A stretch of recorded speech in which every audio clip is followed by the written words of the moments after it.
में इतनी तो देखिए एनसीआर में बढ़ते वायु प्रदूषण पर सुप्रीम कोर्ट में सुनवाई हो रही है और जहां ग्राफ 4 लागू करने में इतनी देरी क्यों हुई ये सुप्रीम कोर्ट की तरफ से कहा गया है। तो एनसीआर में बढ़ते वायु प्रदूषण पर सुप्रीम कोर्ट में सुनवाई हो रही है और देखिए ग्राफ 4 लागू करने में इतनी देरी क्यों हुई ये सुप्रीम कोर्ट की तरफ से कहा जा रहा है। जिस तरह से लगातार वायु प्रदूषण का जो खतरा है वो देखने को मिल रहा है और देखिए दिल्ली एनसीआर में इसको लेकर सुप्रीम कोर्ट में सुनवाई हुई है। जहां ग्रेड 4 लागू करने में इतनी देरी क्यों हुई ये कोर्ट की तरफ से कहा गया है। तो सुप्रीम कोर्ट में इस मामले पर आज सुनवाई हो रही है और देखिए ग्रेड 4 लागू करने में इतनी देरी आखिर क्यों हुई ये सुप्रीम कोर्ट की तरफ से कहा गया है। तो एनसीआर में बढ़ते वायु प्रदूषण का जो खतरा है वो लगातार देखने को मिल रहा है और इसी को लेकर सुप्रीम कोर्ट में सुनवाई हुई।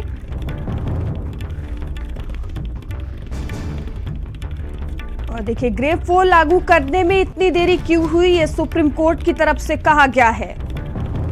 तो ग्रेड 4 लागू करने में 3 दिन की देरी ये सुप्रीम कोर्ट ने कहा है। सुप्रीम कोर्ट ने दिल्ली सरकार से सवाल किया है। तो जिस तरह से वायु प्रदूषण का जो खतरा है वो देखने को मिल रहा है और देखिए इस मामले पर सुप्रीम कोर्ट ने सुनवाई हुई है और सुप्रीम कोर्ट ने दिल्ली सरकार से सवाल किया है ग्रेड 4 लागू करने में आखिर इतनी देरी क्यों हुई। ग्रेड 4 लागू करने में 3 दिन की देरी है ये सुप्रीम कोर्ट की तरफ से कहा गया है और देखिए इसी को लेकर सुप्रीम कोर्ट ने दिल्ली सरकार से सवाल किए हैं। एनसीआर में बढ़ते वायु प्रदूषण पर सुप्रीम कोर्ट में सुनवाई हुई है। ये बड़ी खबर आपको बता रहे हैं जहां ग्रेड 4 लागू करने में इतनी देरी क्यों हुई और इस खबर पर अधिक जानकारी के साथ संवाददाता स्वाति पाठक हमसे जुड़ चुकी हैं। स्वाति, देखिए जिस तरह से वायु प्रदूषण लगातार बढ़ता हुआ नजर आया, अब सुप्रीम कोर्ट में इसको सुनवाई हुई और देखिए सुप्रीम कोर्ट ने दिल्ली सरकार से सवाल किए हैं। जी बिल्कुल, क्योंकि ये सवाल सुप्रीम कोर्ट ने किया है दिल्ली सरकार से कि आखिरकार ग्रैप लागू करने में इतना ही देरी क्यों की गई, जबकि दिल्ली की स्थिति इतनी ज्यादा खराब है कि सांस लेने में भी दिक्कतें हो रही है। तो आखिरकार ये कदम देर से क्यों उठाया गया, ये दिल्ली सरकार से सुप्रीम कोर्ट ने सवाल पूछा है। इस पर जो है वो दिल्ली सरकार की ओर से जवाब दिया गया और ये भी कहा गया सुप्रीम कोर्ट में कि क्या क्या कार्रवाई दिल्ली सरकार ने प्रदूषण को देखते हुए किया है, जिस पर दिल्ली सरकार की ओर से जवाब दिया गया कि ग्रैप 4 लागू किया गया है और आज ही से ग्रैप 4 दिल्ली में लागू किया गया है, जिसके तहत कई पाबंदियां दिल्ली में आज से होगी।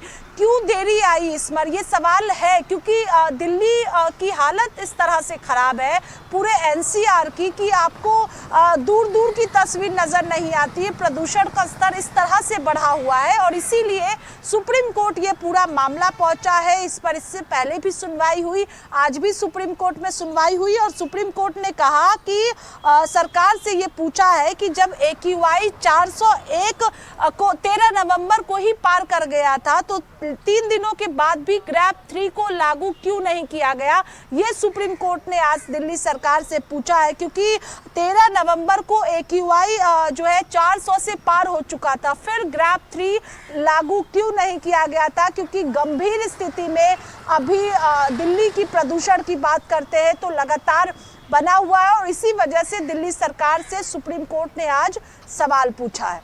और स्वाति, अभी हम दिल्ली की मुख्यमंत्री आतिशी को सुन रहे थे, वो प्रेस कॉन्फ्रेंस कर रही हैं प्रदूषण को लेकर। उन्होंने कहा कि मध्य प्रदेश में सबसे ज्यादा पराली जलाई जा रही है, साथ ही केंद्र सरकार पर भी सवाल खड़े करती हुई नजर आई।